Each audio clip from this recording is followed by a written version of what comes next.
Goedenavond, het Zeeuwse nieuws van zaterdag 24 februari.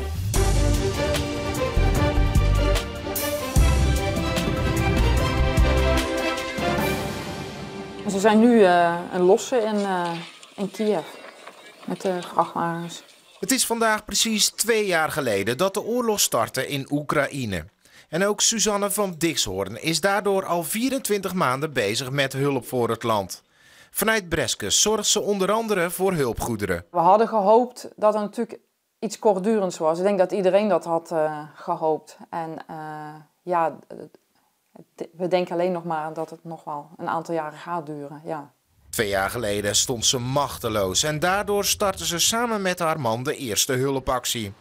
Sinds een half jaar regelt Suzanne het transport op alle gebieden. Vrijdag ook een dag vrijgenomen van mijn werk om te zorgen dat het van hieruit allemaal gestroomlijnd loopt qua papierwerk en de chauffeurs en de mensen. Daar ben ik dan het centrale aanspreekpunt. Suzanne ziet in eigen land dat de aandacht voor de oorlog verslapt. Maar zelf gaan ze onverwoestbaar door. En als je ziet dat het helpt, dat mensen daar geholpen zijn, ja, dat is wel top. Ja.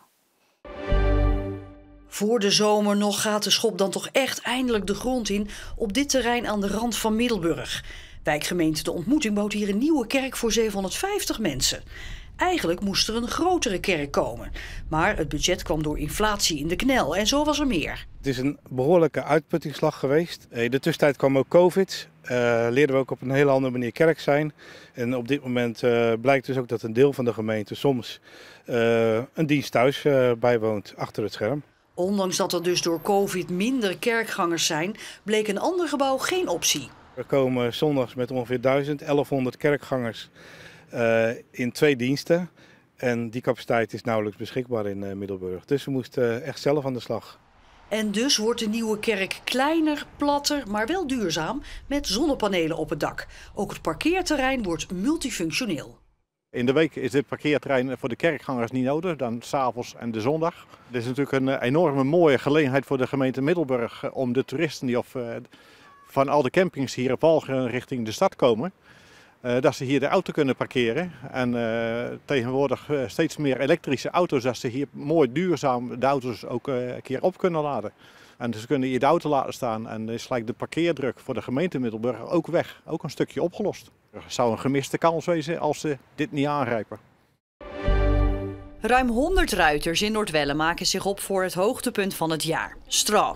Het versieren van de paarden is onlosmakelijk verbonden met de eeuwenoude traditie. Het is altijd wel een beetje de strijd van wie is het mooiste versierd. En ja, daar beginnen we ook altijd al heel vroeg mee om toch weer wat origineels te maken en ieder jaar weer andere kleuren te gebruiken. Voordat de stoet richting het strand gaat, zodat de paarden voor de eerste keer dit jaar hun voeten kunnen wassen in de zee, worden de paarden gekeurd op de dorpsring. We letten in eerste instantie op de algemene indruk, dus ook verzorging paard vinden we heel belangrijk. Verzorging ruiter, is die authentiek gekleed? Tenminste authentiek, dat is bij ons nu tegenwoordig met een zwart jasje en een witte broek. Verder kijken we naar de versieringen, van in hoeverre is het halster of het hoofdstel is dat versierd, zijn de manen ingevlochten. Hebben ze een borsttuig, dus versiering aan de voorkant, hebben ze versiering aan de achterkant met de broek. In Noordwelle doen 128 ruiters mee. En die allemaal beoordelen is een hele kluif voor de keurmeesters. Het is voor ons natuurlijk ontzettend leuk, want het is ontzettend gaaf om te zien als al die paarden versierd over het strand gaan straks.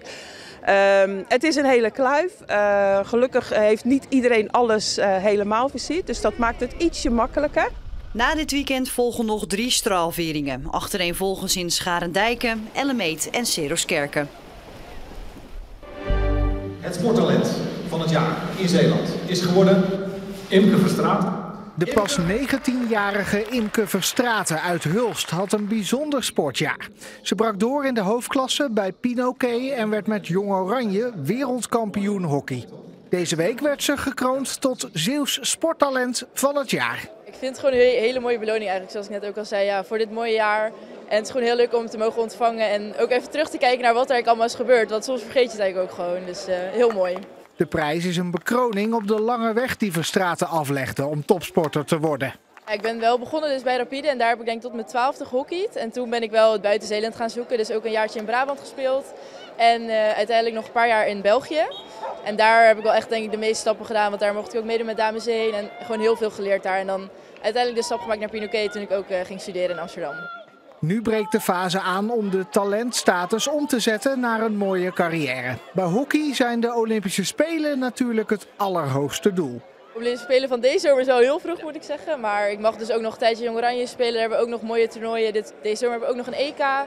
En er komt ook nog een WK aan over een paar jaar. Dus eerst die lekker voltooien en daar hopelijk mee mogen doen. En dan zien we het wel verder. Misschien dan over een tijdje in het Nederlands team. Maar voorlopig nog niet, denk ik.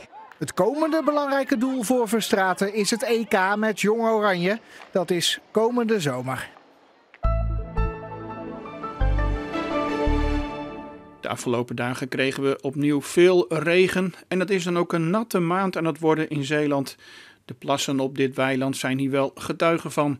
Vlissingen heeft tot nu toe 85 mm en Westdorpen zit al bijna op 100 mm deze maand. En we hadden natuurlijk ook vandaag dan weer een afwisseling van wolken, zon en enkele buien. Ook vanavond en vannacht hebben we te maken met enkele opklaringen en buien. Soms enkele pittige buien met kans op onweer of wat hagel. De minimumtemperatuur ligt rond 5 graden. Morgen begint droog met een beetje zon, maar in de loop van de middag wordt het geleidelijk bewolkt. Het blijft wel droog tot de avond en dan volgt er wat regen. Het wordt morgen ongeveer 9 graden bij een matige zuidoostenwind. Maandag krijgen we een beetje een gure dag met een krachtige noordooster met windkracht 6. En daarbij hebben we perioden met regen en het wordt niet warmer dan 7 graden. Maar het komt wel goed, want de dagen daarna krijgen we geregeld zon en blijft het voorlopig even droog. De temperaturen liggen daarbij rond 8 graden. Tot zover deze Zeeland Nu. Zometeen Zeeland de Week. Een overzicht van het Zeeuwse nieuws van de afgelopen week. Fijne avond.